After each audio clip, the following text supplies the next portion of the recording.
Chuck Meisler's view that extraterrestrials are demonic and connected to fallen angels helps explain President Trump's reluctance to support UFO disclosure. The Calvine UFO incident from 1990 features one of the clearest photos ever taken of a craft being followed by a jet fighter. Could ThreeI Atlas be used to stage a false flag alien event? Yuri Geller reflects on an alien artifact and body shown to him by Werner von Braun and the possibility that the alien false flag event may happen with ThreeI Atlas. Former NASA scientist Richard Banderick claims trillions of small extraterrestrial debris scattered across Earth are being secretly studied and reverse engineered. Another attempt at having the US Congress pass the UAP Disclosure Act has just been introduced as an amendment to the US Senate version of the National Defense Authorization Act for 2026. Senator Mike Rounds has been briefed on transmedium UFOs and told nobody knows what they are. These stories and more on Exopolitics Today, the Week in Review. You're listening to Exopolitics Today with Dr. Michael Salla, your source for the uncensored truth regarding the human, extraterrestrial, global, and political agenda. Click the like button and subscribe to this channel. And now, here's Dr. Michael Salla. Welcome to the August 2nd edition of Exopolitics Today, the Week in Review. We are already into August. Wow, the year is just flying by. And there is a lot of information to cover. It's been really a noteworthy week. So let me dive straight into it. Okay, so here is a tweet I put out on July 26th. And this is a channeled message. And this message came from the GFL station website. Now, I don't normally cite sites that put out channeled information, but I have been impressed with the accuracy and the volume of information put out by the GFL site, which has grown very rapidly in popularity. And here, what made this message stand out to me was that, first of all, it talks about Antarctica, what's hidden under Antarctica in terms of a breakaway German civilization there, established during the Second World War, and the development of an advanced spaceport with reverse engineered alien spacecraft. And it also talks about the Draco reptilian presence and secret agreements reached with US elites in the 1950s. So given that this is a channeled message, it kind of really impressed me in terms of how similar it was and how much it corroborates the information I wrote about in Antarctica's Hidden History, Corporate Foundations of Secret Space Programs. Now, someone can say, well, the author obviously got front-loaded reading the literature and so forth. But I look at it from the perspective of like a scholar. So here I am. I'm like a scholar trying to piece together all the relevant pieces of information concerning history, recent history, Second World War, what happened with the Nazis, reptilians, reverse engineering, and all of that. And people who believe that they are in contact with extraterrestrials, and in this case, the channeler, I've actually spoken with the channeler. He uses the name Dave Akira in the website or in the YouTube channel, and he struck me as someone that is pretty grounded and someone that really does have some important information to share, and that he's connected to something. So anyway, I thought, well, this is interesting. Whatever he's connected to, the information matches everything that I've written in my 2018 book, Antarctica's Hidden History, Corporate Foundations of Secret Space Programs. But what kind of like stood out for me was the prediction from this particular channel on the GFL station YouTube channel, was the prediction that there would be an official revelation of a flash frozen Atlantean city that would happen soon. Now, that kind of really got my attention because I remember back in 2017 and 18 that, again, I was working with people, David Wilcock, Corey Good, making pretty much the same prediction. But of course, it never happened. And that was like 8 years ago.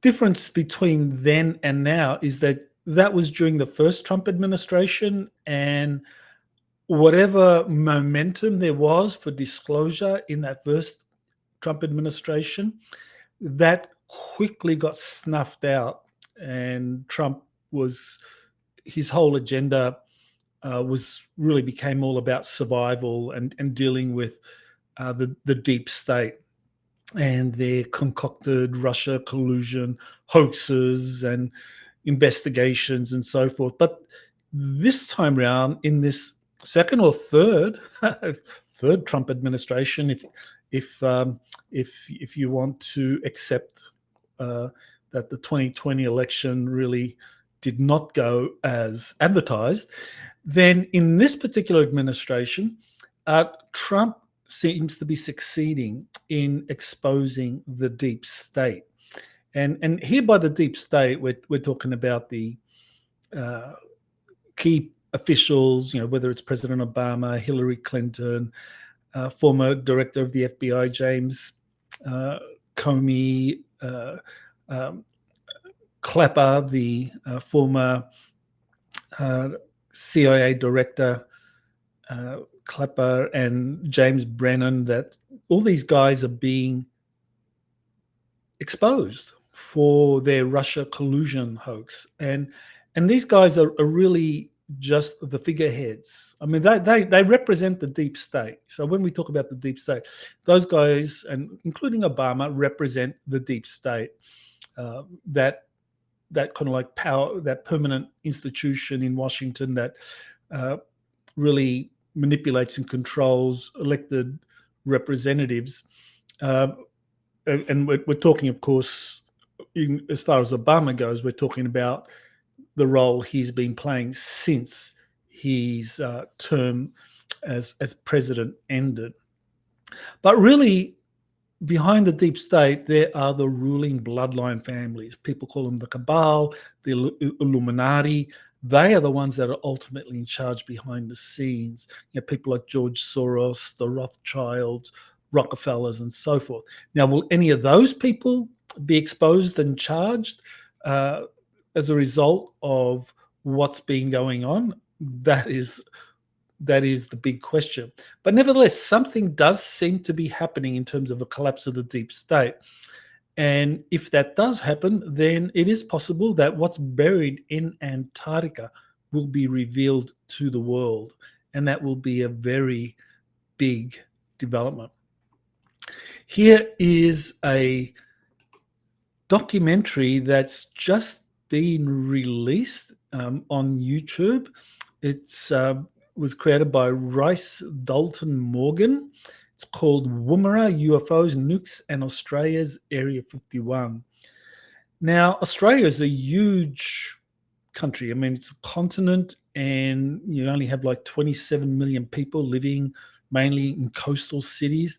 So in the interior of Australia, there is a lot of things going on, a lot of secret bases, a lot of extraterrestrial UFO flights, and of course, the Woomera Test Range in Australia is a very big area, and there's been quite a lot of UFO sightings there.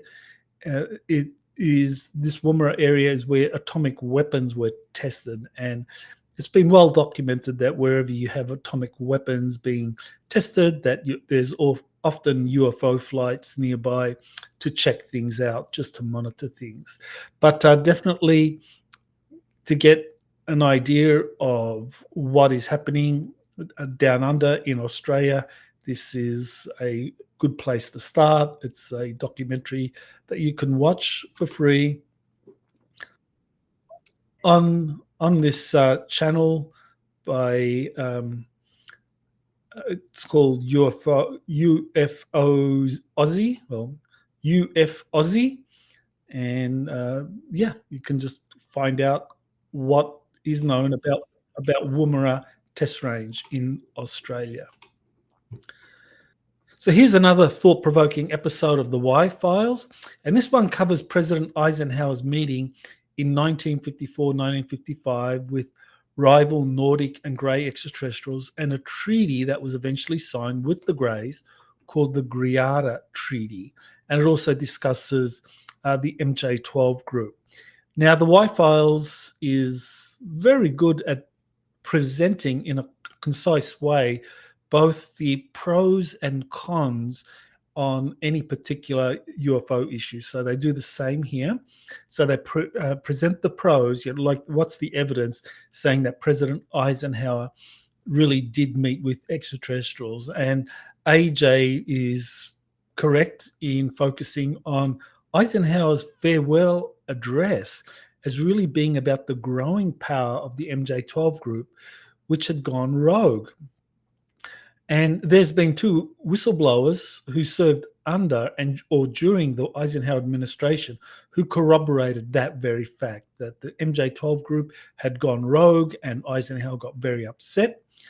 One of these whistleblowers was Stephen Lufkin, a former US Army JAG officer, and a whistleblower using the pseudonym Cooper and Stein. He was a witness for Linda Moulton Howe, and he talked about how Eisenhower wanted to use the US First Army to invade Area 51 because the MJ12 group was just not revealing what was going on there. There were also two subsequent whistleblowers, Phil Schneider and Bill Cooper, who were assassinated for revealing secrets about the Greada Treaty. And to this whistleblower list, we can add Dan Sherman, a former US Air Force and National Security Agency serviceman who was part of an NSA communications program to get the list of grey abductees as stipulated in the Greada Treaty. And so I think that shows like the Y-Files are really doing a great job in getting this information out to a big audience. Now, the Y-Files has just passed 5 million subscribers, which is pretty impressive. And that means that stories like this and the information about President Eisenhower meeting with extraterrestrials and agreements being reached is at least known to a very large proportion of the population. All right, so here is where I discuss a recent video by Chuck Meisler, who's a popular evangelical Christian. And in this video by Meisler, and all the links you will find in the description for this week in review. So if you want the links to any of these, if you want the link to Chuck Meisler's YouTube video interview, it's right there in the description next to this story title. So he gives his conclusion that extraterrestrials or UFOs are demonic, deceptive, and connected to fallen angels. So Meisler shows no awareness of the extensive literature on positive extraterrestrials interacting with humanity. And if anyone talks about positive, human-looking extraterrestrials interacting with humanity, I think he would pretty much argue that that is part of the end times deception led by the coming Antichrist and the fallen angels. So all of this, when you look at the views of leading Christian evangelicals like Chuck Meisler, it gives us an answer as to why President Trump is backing off in terms of his support for UFO disclosure, when a majority of the approximately 80 million evangelical Christians believe or support the views of pastors such as Chuck Meisler. All right, so every week now I introduce a video to start the week that gets us laughing. Laughing is good for the soul and definitely helps you deal with stress. So here I have something quite short. It deals with the top 5 Bigfoot moments. So I'm going to play that. Let me pause that now. Okay. So I'm going to play this for you now. What's your biggest turnoff in a man? Probably if you don't lift or gym. I need me a strong man. Ain't no gym bro lifting you. You need a crane operator. What's your type? They got to be tall, rich, handsome, and can take care of me. No, I meant type 1 or 2. What? I was wondering if you had type 1 or type 2 diabetes. Well, I caught one. I don't think it's legal to keep, though. I'm going to have to throw them back.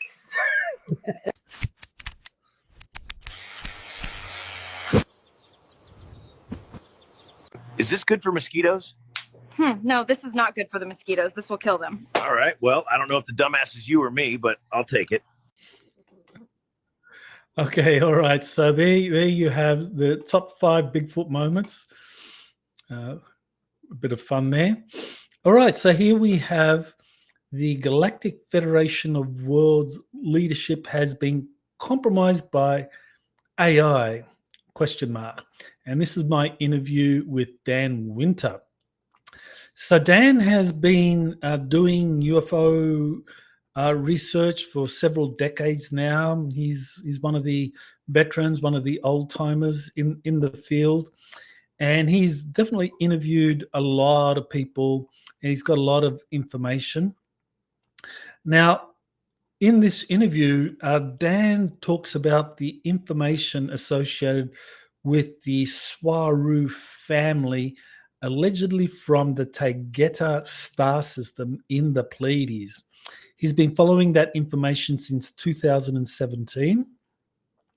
Now, in Dan's view, he believes that the leadership of the Galactic Federation of Worlds has been compromised by a malevolent interstellar AI he refers to as Etorthans, who are shapeshifters and appear to be the same animus described in the Wingmakers material. And he points to infiltration problems with AI experienced by secret space programs and extraterrestrials more generally. So this is a big problem that secret space programs and even extraterrestrials have with artificial intelligence. And I mean, there's a case that I studied.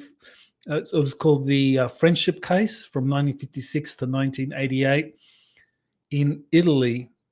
Or was it 78? Yeah, from 1956 to 1978. It lasted 22 years. And in that case, a human group of extraterrestrials had set up bases on the Adriatic coast of Italy, and they were being hunted by AI or synthetic extraterrestrials that they had built. Okay, so it is quite real that there is a problem with infiltration by artificial intelligence. Now, in my discussion with Dan in this interview, we contrasted the Swaru material with information from Elena Danaan and Dr. Andrea Martin, who have differing views on the Galactic Federation of Worlds leadership. Andrea Martin believes the Federation leadership has been compromised, as does Dan Winter.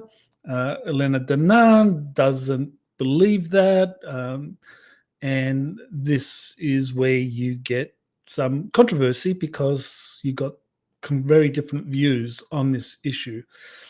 And I feel as though it's important that we consider the possibility that there could be infiltration operating at some level. Now, could claims of infiltration be misinformation or disinformation put out by a counterintelligence group wanting us to not have faith or not to put our trust in the Galactic Federation of Worlds leadership? One has to always consider that possibility.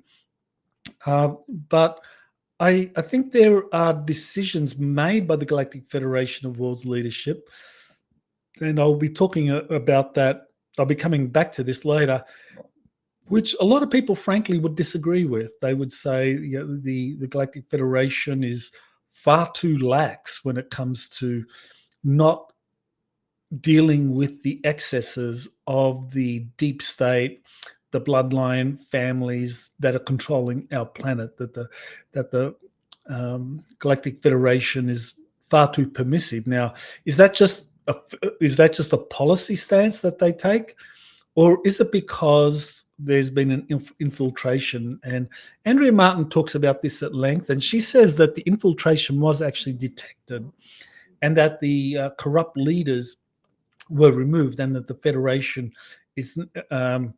is back on its normal path. But definitely lots to consider when it comes to the Galactic Federation.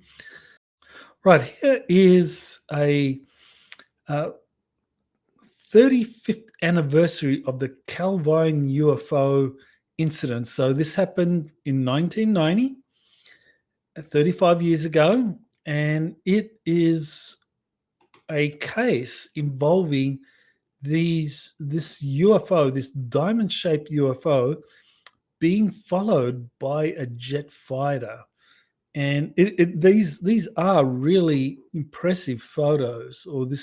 And here you have the photo being examined. I guess there's a close-up, and in this particular case, I guess they're just cutting out all the surroundings so you can see it more clearly.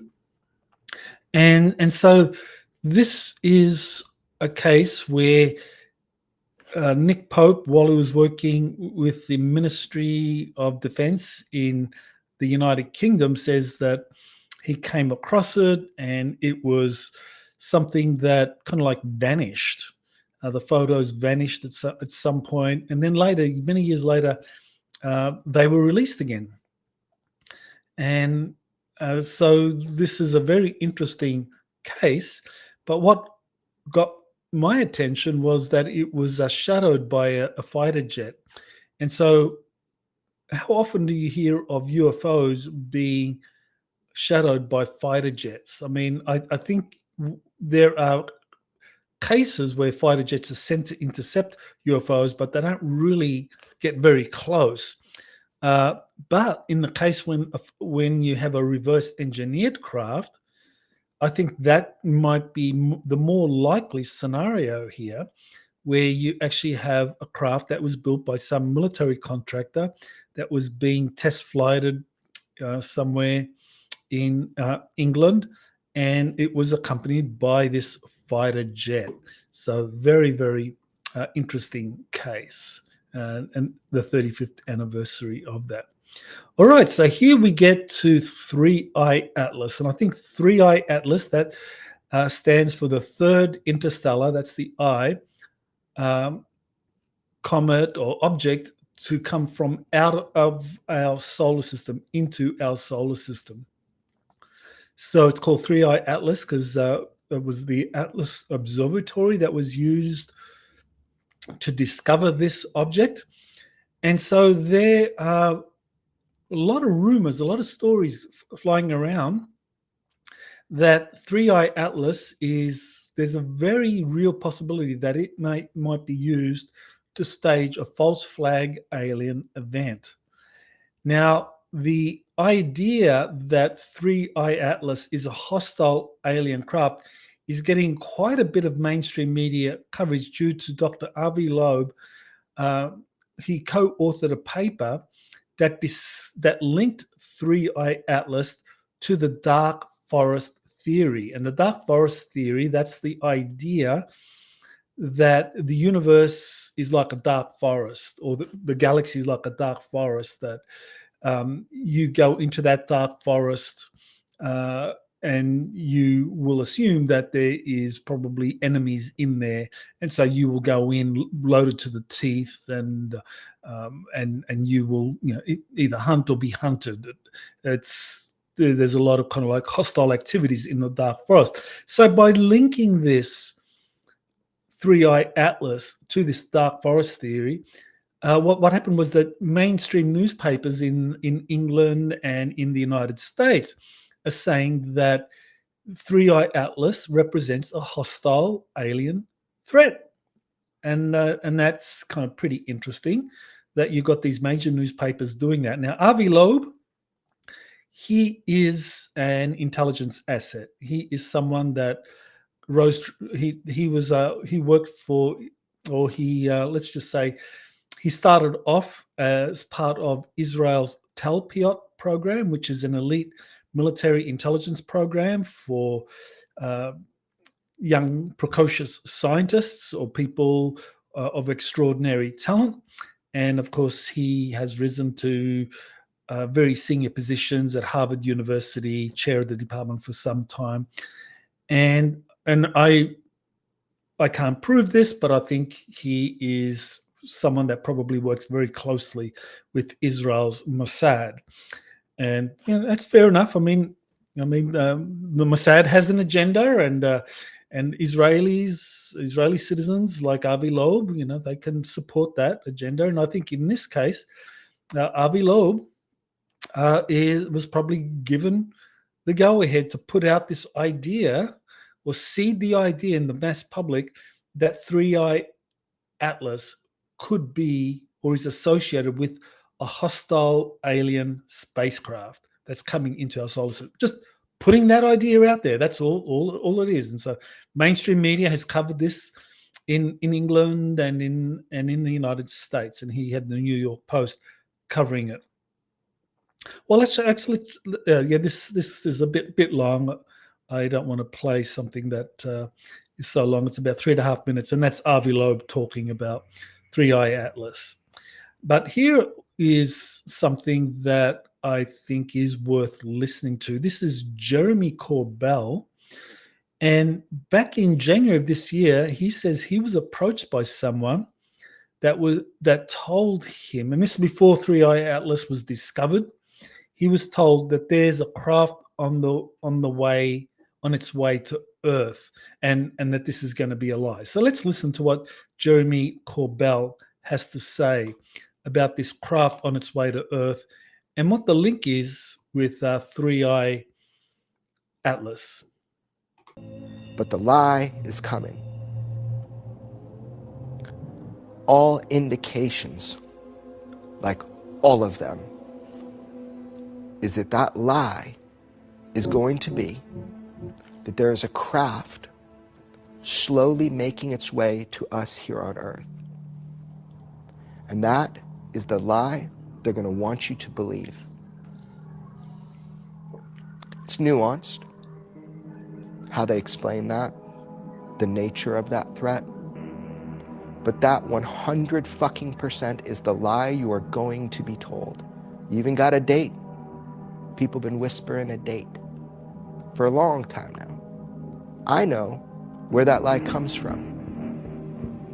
I know specifically what document from the 70s initiated the idea of that lie.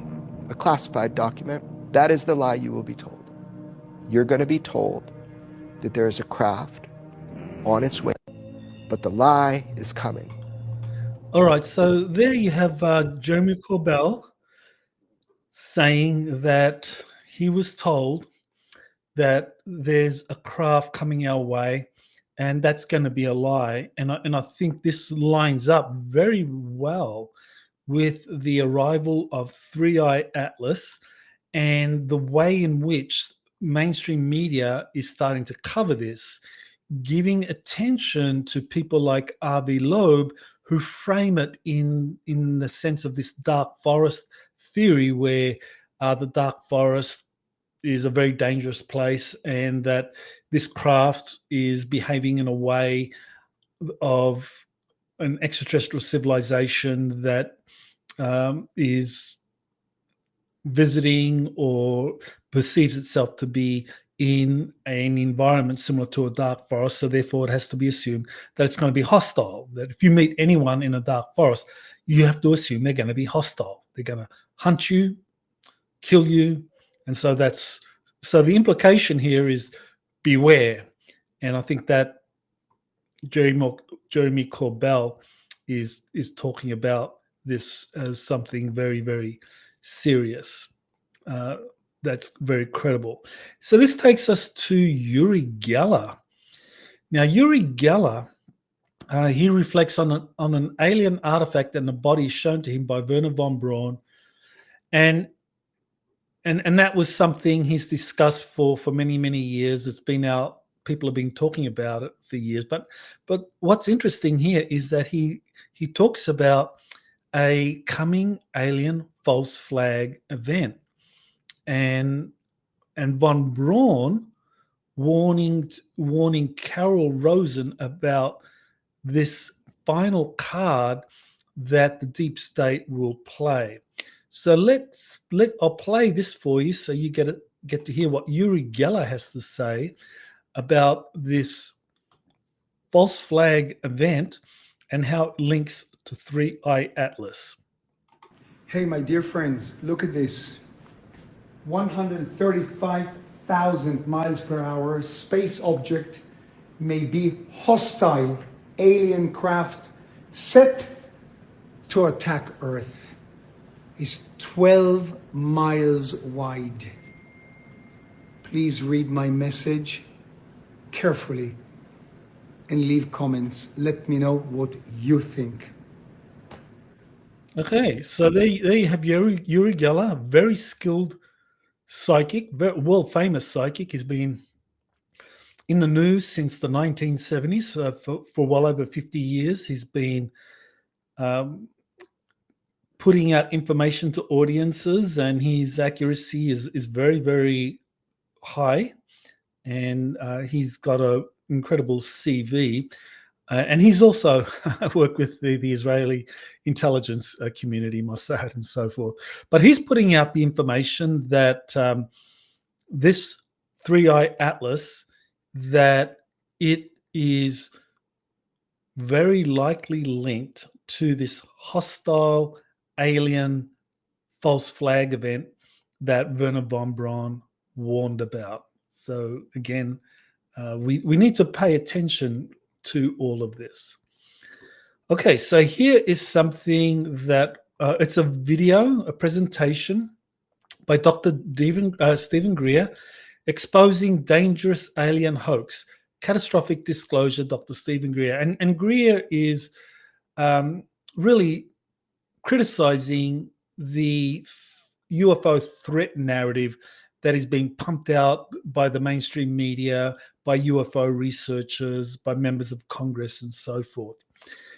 And so, in my view, Stephen Greer, when it comes to his understanding of UFOs being reverse-engineered alien spacecraft built by a consortium of international aerospace companies, I think his understanding is really far superior to that being offered by many UFO researchers today who are getting a lot of mainstream media attention. And of course, those researchers say that these craft, which we don't know, pose a threat to the United States and to the world. Whereas, of course, with Stephen Greer, they're not a threat because it's known exactly who built them, that they've been built by these legacy aerospace companies like Northrop Grumman, Lockheed Martin, Boeing Aerospace, General Dynamics, and so forth.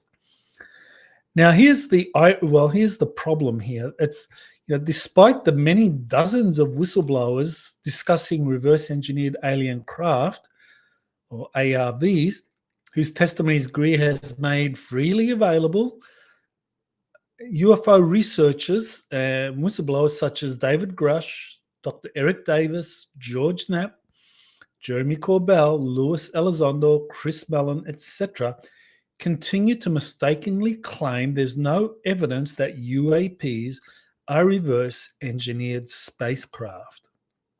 And that is the problem. So Greer is correct in warning that if it's not understood that many UFOs are reverse-engineered corporate-built craft, then an alien false flag event could be staged, which could easily be exploited by the deep state for an nefarious agenda. So this is really where we get to the crux of the matter, because all of these researchers that I just mentioned, or whistleblowers that are getting so much attention from Congress and major newspapers and so forth, and they're all saying, well, we don't know what these UFOs are. We know for sure they're not reverse engineered alien spacecraft, because reverse engineering hasn't worked. There's no evidence that it's worked. So we have to assume they're either Russian, Chinese, or alien, right? Well, Greer is saying that's bullshit. Come on, guys. These craft have been built and reverse engineered for decades now. Northrop Grumman, Lockheed, and General Dynamics, they've been working on this stuff for decades. And I've got the whistleblowers talking about it, and Greer and his whistleblowers are being ignored. Now, I do disagree with Greer, though, on one particular issue, and it's an important issue that he refers to in his interview, where he says that all alleged alien abductions are staged by covert military forces using these ARVs, these reverse engineered craft, rather than genuine grey aliens. Now, my research has shown unequivocally that there are grey aliens that are abducting people and subjecting them to medical, biological experiments. And there are also military abductions, and often these military abductions happen with these greys, some greys. Now, Greer refers to the greys working with the militaries as PLFs, programmed life forms. And he really puts the kind of like the egg before the chicken here, because what my research has shown is that first you have the grey alien abductions, and then you have the military abducting the same people that were abducted by the greys, and the military will often hide their involvement by using these cloned greys that they have working for them. So it is complex, it's a little convoluted, but I think at the end of the day, Greer is wrong about the hostile greys. But other than that, I think his research has really, over the decades, been superb. And I still feel that he's someone who's made an enormous contribution in terms of being able to find all these whistleblowers who have come forward to talk about the reverse engineering of alien crashed spacecraft. Okay, so Britain's Daily Mail has just released a story about a former NASA scientist, Richard Banderick, who claimed in a 2024 podcast that trillions of small extraterrestrial debris are scattered across Earth that is being secretly studied and reverse engineered by corporations. He describes the debris as having advanced properties such as stealth. So this is the newspaper story in the Daily Mail, which is, I guess that's a tabloid in England. And he's really saying that there's a lot of these debris, trillions of pieces of debris from crashed extraterrestrial craft or debris that's been seeded here by the extraterrestrials to help wake humanity up. Now, one of the things that kind of struck me in reading this article was that he describes how the debris has advanced stealth properties, and also it can disintegrate into dust when handled. That got my attention because a few years ago, JP, retired US Army, he describes getting a piece of the uniform of one of the Nordic extraterrestrials that were interacting with him, and that he got that piece of debris, and when the Nordics left, he filmed it, and he filmed the debris, and it disintegrated. So I remember him sending me the film, and I saw it. I thought, wow, that's pretty impressive. So I think this is I guess, one of these examples of how extraterrestrials are trying to raise human consciousness by seeding the planet with all of this extraterrestrial debris with advanced properties such as stealth, uh, kind of like memory metals, and also disintegrating if picked up. All right, so here is a notification that Senator Chuck Schumer has filed the UAP Disclosure Act as a possible amendment to the National Defense Authorization Act. So this is from a UFO researcher who observes the US Congress and how it deals with the UFO issue. And Senator Schumer, he has two co-sponsors, Senator Michael Rounds, who is a Republican senator, and then Senator Kirsten Gillibrand from New York.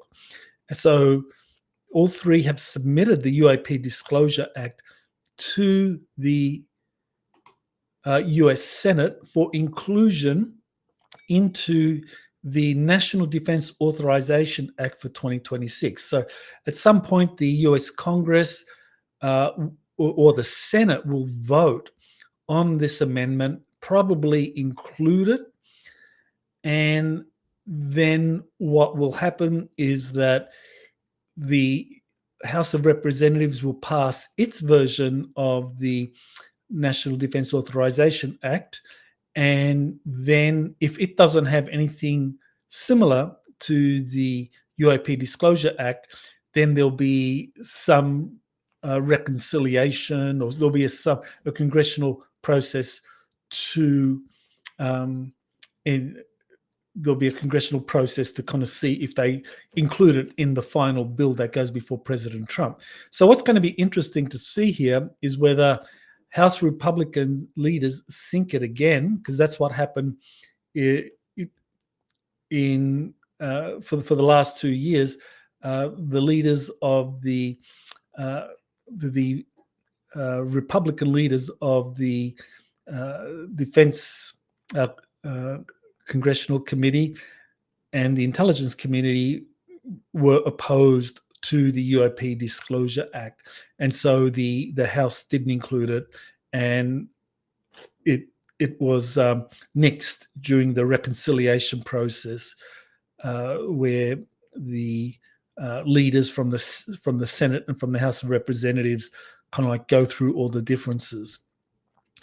Now, the most controversial thing and why it got nixed the first time around is that it includes the power of eminent domain to the 9-person panel of experts that will recommend to the president what UFO reports should be disclosed or not. So the way it would work is that eminent domain could be exercised for this panel or for any kind of like relevant body nominated by the panel to get their hands on any corporate or any private debris that's being gathered and is being studied.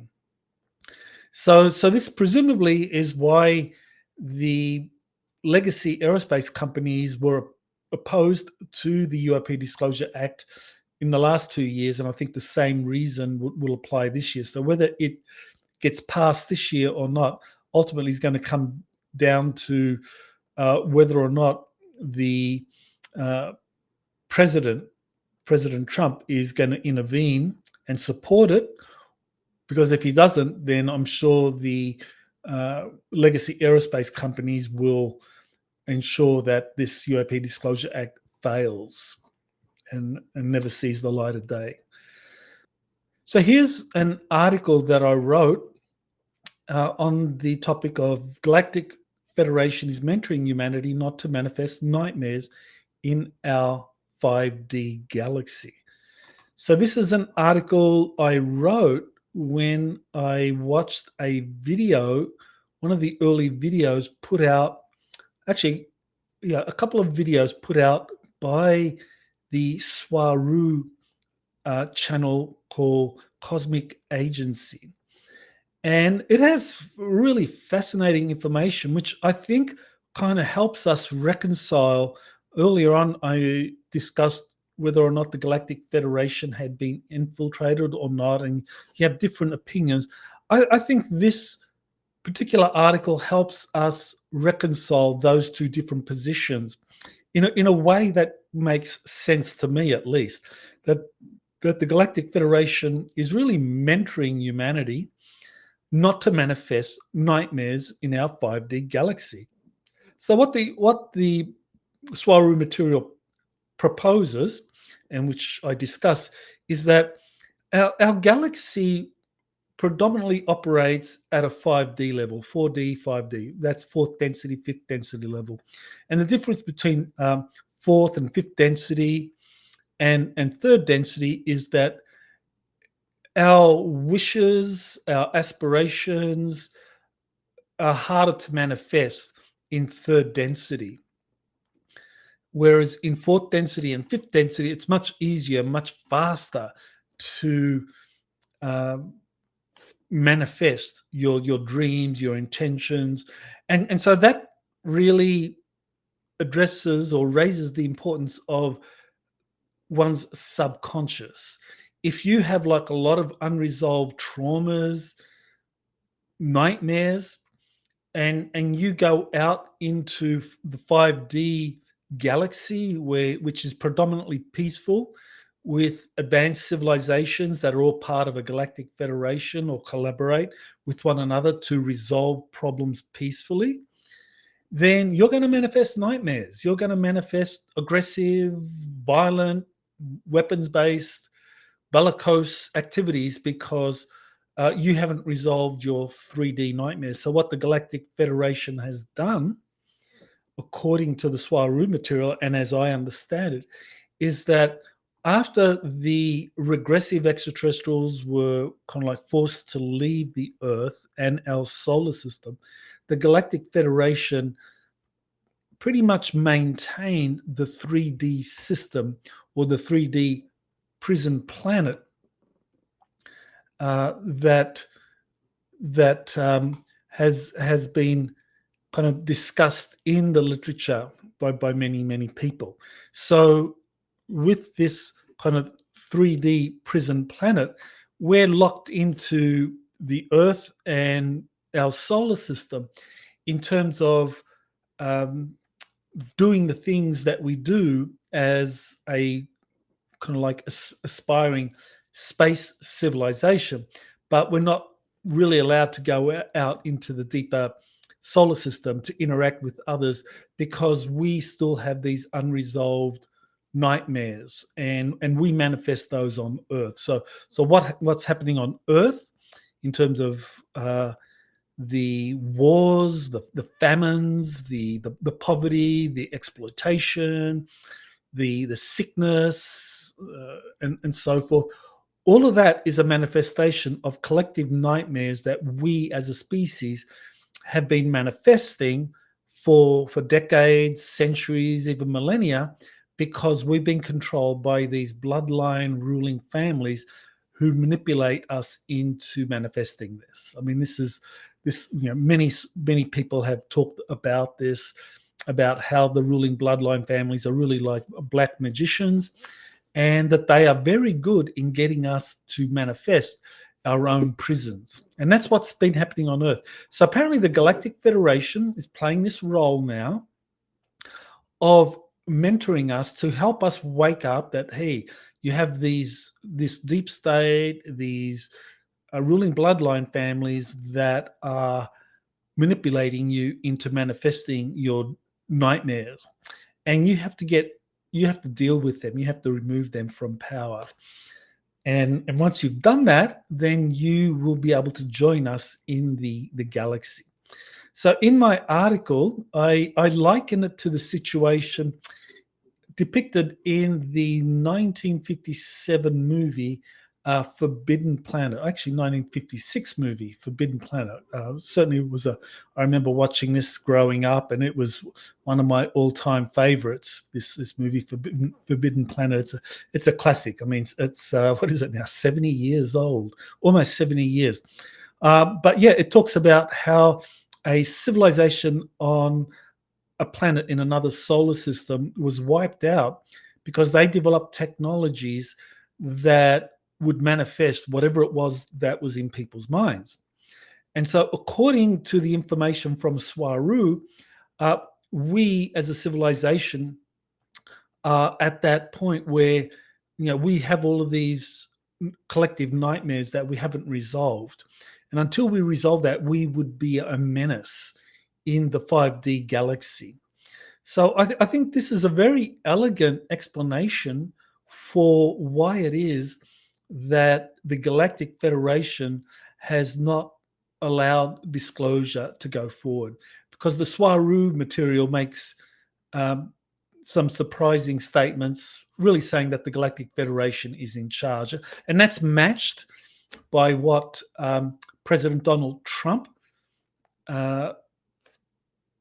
was told by the Galactic Federation, according to another Israeli scientist. This one is Professor Haim Eshed, who said that in December 2020, he gave an interview and he said that the Galactic Federation told Trump that they wouldn't go ahead with disclosure because humanity wasn't ready yet. So right there, you have confirmation that the Galactic Federation is running the show. So this is, I think, a very important point to keep in mind, that the Federation is in charge. And what you have is other groups, such as this group of Tagetan girls that are associated with the Swaru material, and also let's just say the rank and file of the Galactic Federation that Dr. Andrea Martin has talked about, both of them protesting against the Galactic Federation leadership, saying, you guys are too permissive. You are allowing the deep state to get away with too much. And that raises questions about, well, is the leadership compromised? Because why would they be so permissive and allow the deep state to do all of these horrible things to perpetuate human suffering when the Federation could just end it like that overnight?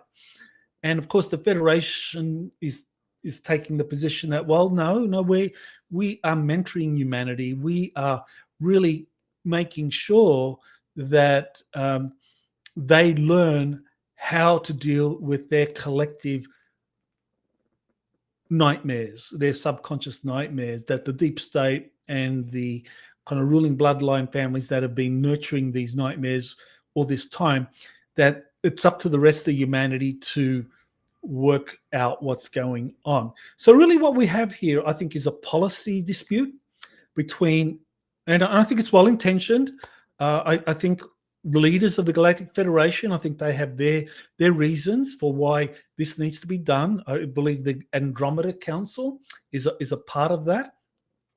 And they're kind of mentoring humanity to grow up, to take charge of the collective subconscious nightmares we manifest that perpetuates all the misery. Whereas, of course, you have the contrary argument that, well, the Galactic Federation is in charge. It shouldn't be allowing the deep state and these ruling bloodline families to continue manipulating humanity, and so they should intervene.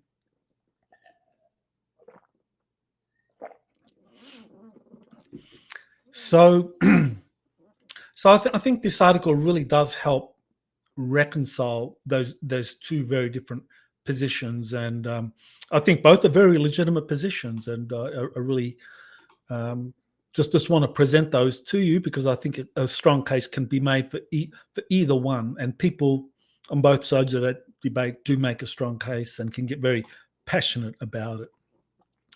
All right, so Senator Mike Rounds. Okay, so I already mentioned him, that he's involved in co-sponsoring. All right, so here is a tweet concerning Senator Mike Rounds, who I mentioned earlier is involved in co-sponsoring this third attempt at passing the UAP Disclosure Act. And in a interview, Rounds talks about being briefed about transmedium UFOs and that nobody knows what they are. So let's listen to Senator Mike Rounds, and this will give us an idea of why he is supporting the UAP Disclosure Act. There are some items out there that, after vetting, either they're telling us a heck of a story or they truly don't know what it is. But it is phenomenal in terms of its capabilities, in terms of speed. Some of these objects, the speed at which it moves, the easy way in which it can change directions, the fact that it can be in both underwater and in the air, and it can apparently move to very, very high altitudes as well in a very short period of time. And these folks that are given this information and with the technologies that we've got today, they're not making this stuff up. There's something there, we just don't know what it is. I was going to say, from the sources that the way you're describing these sources, it sounds like, they have your trust, and that what they're telling you is at least truth to them, for what they've seen. Yeah, and there's no reason for them to come in to try to tell us stories. These are folks that are very, very capable. They are brilliant individuals. They fear sometimes that if their whole story got out, they'd lose their jobs. They don't want that to happen, so they'll come in and they'll visit with us in a classified setting with just one or two or three of us there. And our agreement is we will not disclose, and we won't let it get back to either the contractor that they work for or to the department that they work for. All right, so now you have an idea of why Senator Mike Rounds is supporting the UAP Disclosure Act, that he's been given a briefing concerning these transmedium UFOs that can operate both in the water and in the ocean. Sorry, both in the water and in the air, and that he is not certain as to what they are. That seems to be the kind of like common perception amongst many US congressmen who have been briefed on these objects, that people like David Grush, Luis Elizondo, Jacob Barber, and many other whistleblowers, that the information they are sharing has led to these members of Congress concluding that they don't know what these objects are, that there is a non-human intelligence component, but they could also be Russian, Chinese, but that the one common theme that they all put out again and again is that we haven't reverse engineered these. These are not ours. They belong to someone else. And because they belong to someone else, they are a threat, and we need to take action. Now, as I said earlier on when I was talking about Dr. Greer's interview, that's a bold-faced lie. Many of the craft that are being seen are reverse engineered alien spacecraft built by legacy aerospace companies. But the public isn't supposed to know that. And I suspect that all of this is part of the kind of like psychological profiling or conditioning of the American and world public for an event such as this kind of like a ThreeI Atlas, which comes in and it can be depicted as a threat of some kind, an alien threat, and then the deep state, using its media assets, will be able to kind of get the public to do and act in whatever way they want. All right, so here is a video that was just shared on Friday by JP, retired US Army, who I've been working with since 2008. He was on a plane flying to France for a conference, and he saw a UFO kind of like shadowing the plane. And so he discusses this UFO, And he also discusses ThreeI Atlas. So I just wanted to play you a little bit about from his video where he's discussing the UFO.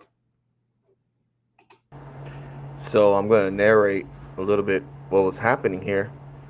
So you see how it's changing the shape, similar to the one that I took over my house. It looks like a meteorite, but it stays like stationary in its location.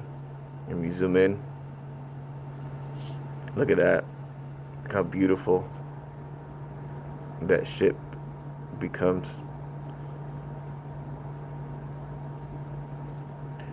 And this is where things get interesting. Remember, this is from a window from a plane. And I'm seeing this, and other people in the plane are seeing this as well. Look at this. Look what it's doing. You can see like a tail coming out of it. Watch this. You see like a flare coming from the top and bottom out of it.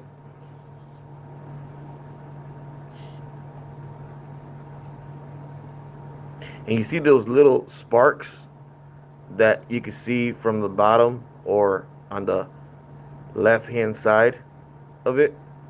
You can see like little sparks also. So, well, that's it. I mean, the video goes for 10 minutes. You can get it on JP's YouTube channel.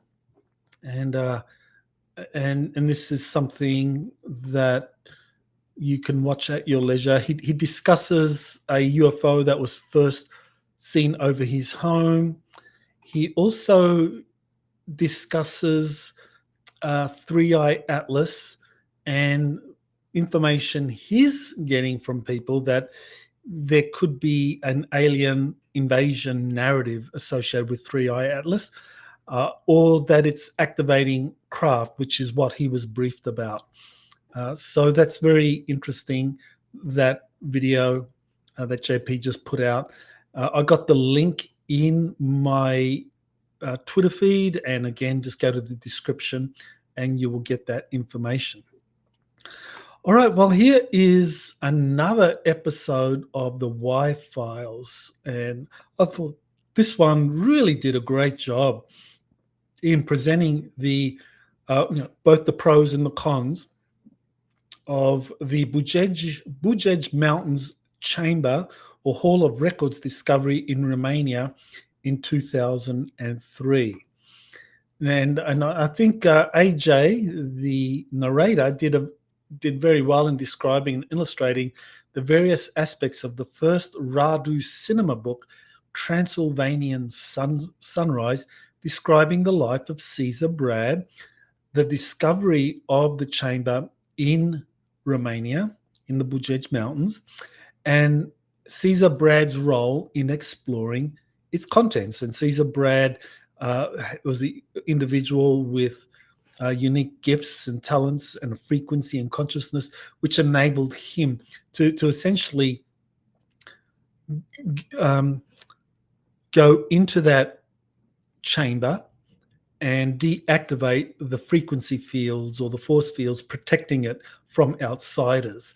And once he got through those frequency fields, then others could come in. So it shows that these ancient tech, and in this particular ancient technology, the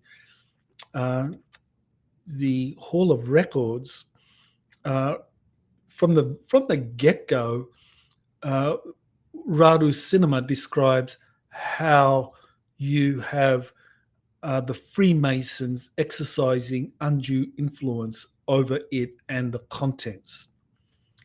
I know some people have described these ancient technologies as being impervious to the dark, to the cabal. But what we get from the Transylvania Sunrise series is I think a more realistic depiction of what happens, which is that these organizations such as the Freemasons will find an individual such as Caesar Brad with the right frequency and consciousness to be able to enter into these places, deactivating the force fields, the frequency shields that are put there to protect it, and then they have access to study it and so forth. And it's, well, I'll talk about that very, very shortly. Now, in the Y files, AJ gives a really, I thought, excellent summary of the contents of the chamber, the Hall of Records, and that's very helpful for those who haven't yet read the cinema books. There's 7 that have been released so far, but AJ just mainly talks about the first. Now, AJ gave his customary critique at the end, saying that it all boiled down to the claims of the author, even though there is circumstantial evidence supporting the discovery. So yeah, this is all Radu Cinema putting out a book, and in that book he describes everything that happened to Caesar Brad and what was discovered and so forth. But AJ identified some pretty compelling circumstantial evidence supporting what was discovered there at Bujej. So that includes the Iraq invasion of 2003, presumably to take control of a similar chamber there in Iraq. Romania joining NATO in 2004, only 7 months after the discovery. The role of the Bilderberg Group in quashing archaeological discoveries such as Göbekli Tepe. So Bilderberg Group, Freemasons, I mean, AJ describes the leading character, or let's say the leading deep state representative that accompanied Caesar Brad and kind of like co-opted him to do things such as going into this Hall of Records, that was a very high-level Freemason who also was part of the Bilderberg Group. And so the Freemasons and the Bilderberg Group, they quash archaeological discoveries all over the world. They've been doing it for decades in Egypt. They just did it more recently in Göbekli Tepe. And they also did it in Bujej. And let me explain. So I actually traveled to Romania in October of 2024 with Elena Danan and Corina Pataki. And we found out that Caesar Brad and Radu Cinema, they were real people, that this was not a concoction, and that they had been warned off from meeting us, that they couldn't meet us, and that they had been instructed not to reveal themselves publicly. But we know of at least one Romanian researcher that has met them. And Brad and Cinema revealed that the Freemasons and NATO have decided to hide the Bujej discovery indefinitely. And this is why Caesar Brad and Radu Cinema have basically gone underground. They're not meeting anyone, because if they were to do so, it would spell their death. I mean, that's as simple as that. And they do kill people. Now, as far as Corina Pataki is concerned, she described experiences in her youth that echoed Caesar Brad's. And she says she was taken to the Bujej chamber by a mysterious Romanian organization, very likely the same Department Zero that Caesar Brad worked for during the communist era. And that happened before the 2003 discovery by ground-penetrating NATO, which is when NATO and the Freemasons learned about the Bujej Mountain Hall of Records. So essentially, during the communist era, the Romanian security services and this Department Zero, may have been something else, some other element in Department Zero, also in the Romanian intelligence service, stumbled upon this Hall of Records, and Corina Pataki was taken there, and she describes being inside of it, seeing some of the things that Caesar Brad later described. So she was in there, and later on during the NATO area, so in the post-communist era, in 2003, NATO learned about this Hall of Records. And that's where you get the Transylvania Sunrise series. But if we take Karina Pataki's information, then decades earlier, so in the 1980s, when Romania was still part of the communist Warsaw Pact, this place was discovered. Now, I would imagine they would have shared it with the Russians, maybe not. But certainly this was something that she was taken to, and she says that her genetics were found to be very useful for activating the technology there. So, those are things that AJ didn't cover or probably didn't know about. But certainly the Pujej Mountains, the Hall of Records, the chamber there, very, very important development. All right, so now what I want to do is announce my next monthly briefing. So every month I do a monthly briefing where I discuss the top exopolitics news for the preceding month or 6 weeks. And this coming week, monthly briefing, which is going to be held 2 weeks from today, that will be August 16, 4 p.m. East Coast time. We are going to go through all the top news over the previous month with a particular focus on all of the information concerning ThreeI Atlas, because I think that is a very, very important developing story. It's getting closer and closer to the Earth. I mean, right now, I believe it's kind of between the orbits of Jupiter and Mars and traveling through our solar system. And later on this year, it will pass Earth's orbit, but at some distance. There's no chance of collision, but if this was to be used in some way for a false flag event, we can only speculate as to how that would be done. So I'll be talking about ThreeI Atlas at length to give us all a better idea of what it is, what the deep state is planning, will it succeed or not. And to do this webinar, there's 2 ways of being able to participate in this webinar. One is to join my Patreon channel, and for $18 a month, you will get to see all of the monthly briefings that I've done up to date, and also the new monthly briefings that are coming. So it's great value because in addition to that, the monthly briefing, you also get to see all of my Exopolitics Today podcasts, ad-free. You have the pre-release versions and the uncensored versions as well. So you get all of that for the great value of $18. If you don't want to join Patreon, then that's fine. You could just go straight to Crowdcast. You pay $25, a little bit more, but that really helps me. You really help in supporting this channel. I put out a lot of free content, much more free content than a lot of other people in this field, and I'm very happy to do that. But I do need your support in becoming a Patreon member or attending these webinars that I do. That is how I pay the bills. That is how I pay my videographer. And so I really appreciate all of those who have joined my Patreon channel.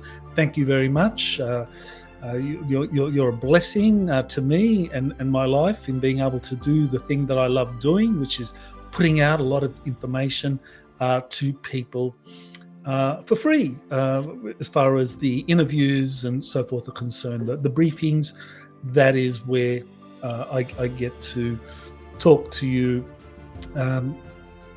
about breaking events, and that's where I get your support in putting out all the free stuff. So I want to thank you for those that have supported me through Patreon or plan to join this upcoming monthly briefing. So thank you and aloha. You have been listening to Exopolitics Today with Dr. Michael Salla. Please remember to like, share, and subscribe to this channel. Join or start a conversation in the comments. Take the time to explore the vast library of best-selling books, webinars, and podcasts by Dr. Salla. Visit exopoliticstoday.com.